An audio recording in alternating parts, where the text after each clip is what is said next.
Hi everyone, this is Professor Kwan. Today I want to share with you on 10 simple rules on landing the right job after your postdoc or PhD. I want to share this with you because I don't know everything. I'm probably just as confused and indecisive about my career towards the end of my PhD. As a result, I spent 1 year interviewing, even in my short postdoc period, on different academic jobs, different biotech job, different pharma job before deciding on my current position at the Icahn School of Medicine at Mount Sinai.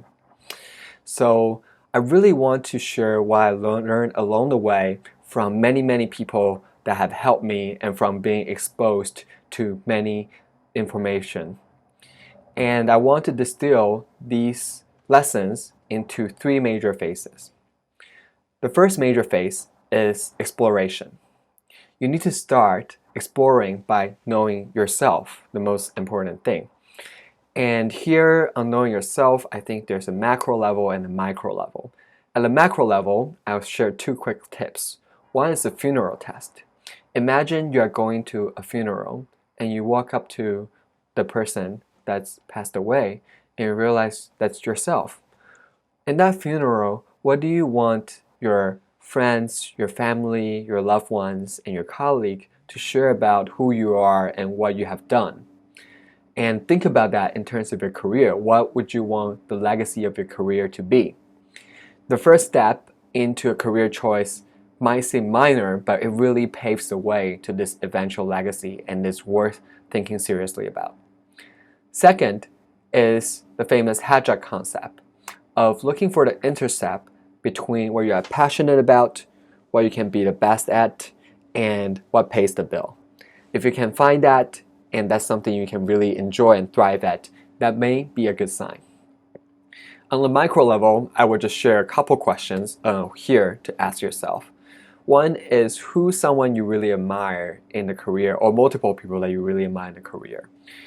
In going to look into this role model's career, what do they do early in their days to make them have the skills and learned and acquire the network to become who they become?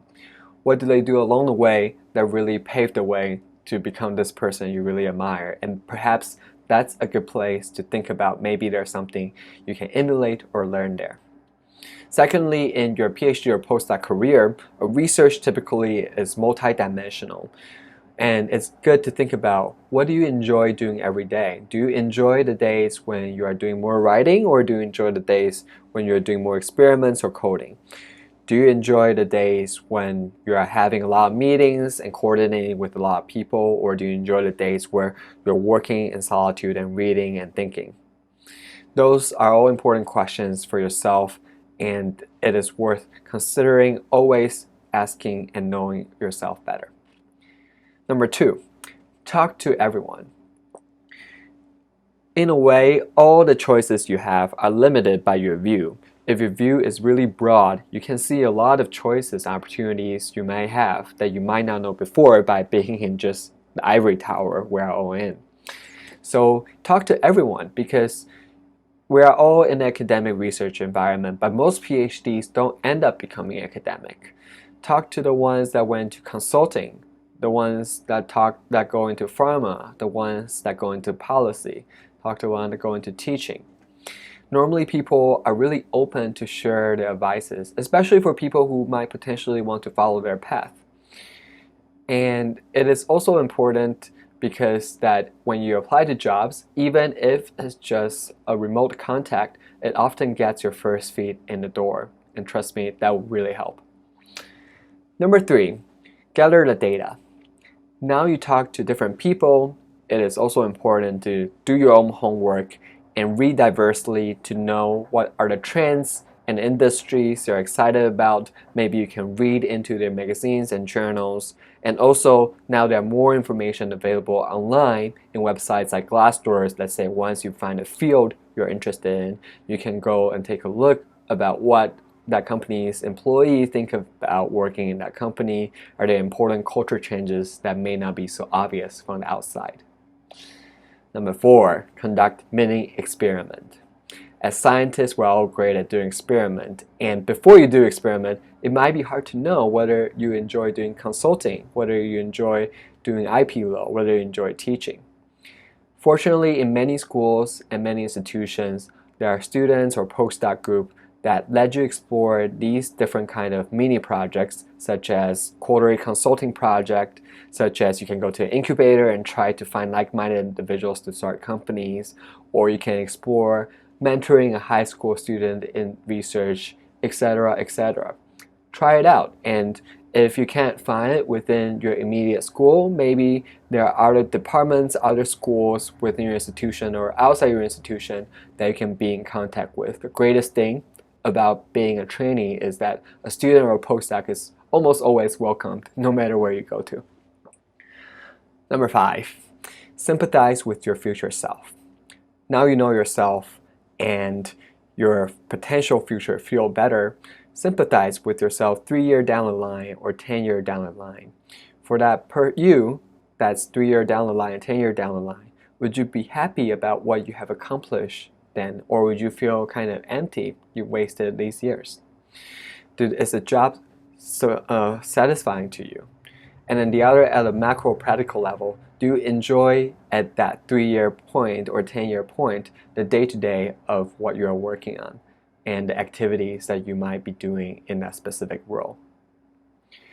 Okay, now we've done a little exploration. It's time for phase 2, the decision. Now, rule number 6, evaluate the fit and alignment. Normally, we think about a fit between you and the job based on your skill set and whether it matches up with the job responsibility. That's normally well taken care of. I want to talk about 2 important things. First is whether your value align with the organization's vision. And what I mean here is that each organization, companies, are driven by certain goals that they will have to fulfill. So for example, a lot of internet companies are driven by online ads.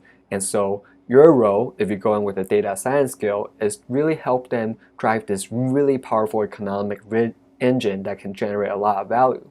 But at the same time, it might also lead to social media addictions and other issues that may become undervalued based on this kind of economic model. Even within the same industry, such as a pharmaceutical company, there are companies that treat different diseases that affect different kind of population at different pricing models. So do you care about the disease they're treating, and is that pricing model seems reasonable to you? Because in the long term, it would be important to be advancing an organization whose mission you really believe in, especially early on when you don't have much to do with changing the organization's general directions. Rule number 7, the 5 people around you. There's a quote saying that you're the average of 5 people around you. And I think it is super important to think about the future teammates you'll be working with. In an interview, typically you are given the opportunity to talk with people that are on your future team. And it's super important to not just be interviewed, but also interview them too. Know if they're happy, know whether they share a level of motivations as you do, know what they do day to day. Because these are the people that you are going to be in countless meetings, lunch hours, and happy hours. Would you enjoy that? Would you enjoy this company? If you don't get enough information or time during your interview, you can always ask the permission to get their contact information and potentially follow up later when you are deciding. Number 8, the dates. It is important to think about the date you want to make your transition, because in your PhD or even sometimes postdoc, a lot of these dates are kind of decided for you already. But in your transition to a company, normally this can be slightly flexible and negotiated between you and the organization. So it's important to know that sometimes some of these roles might have fast decide by dates because some companies may have a job opening that's only open for the quarter.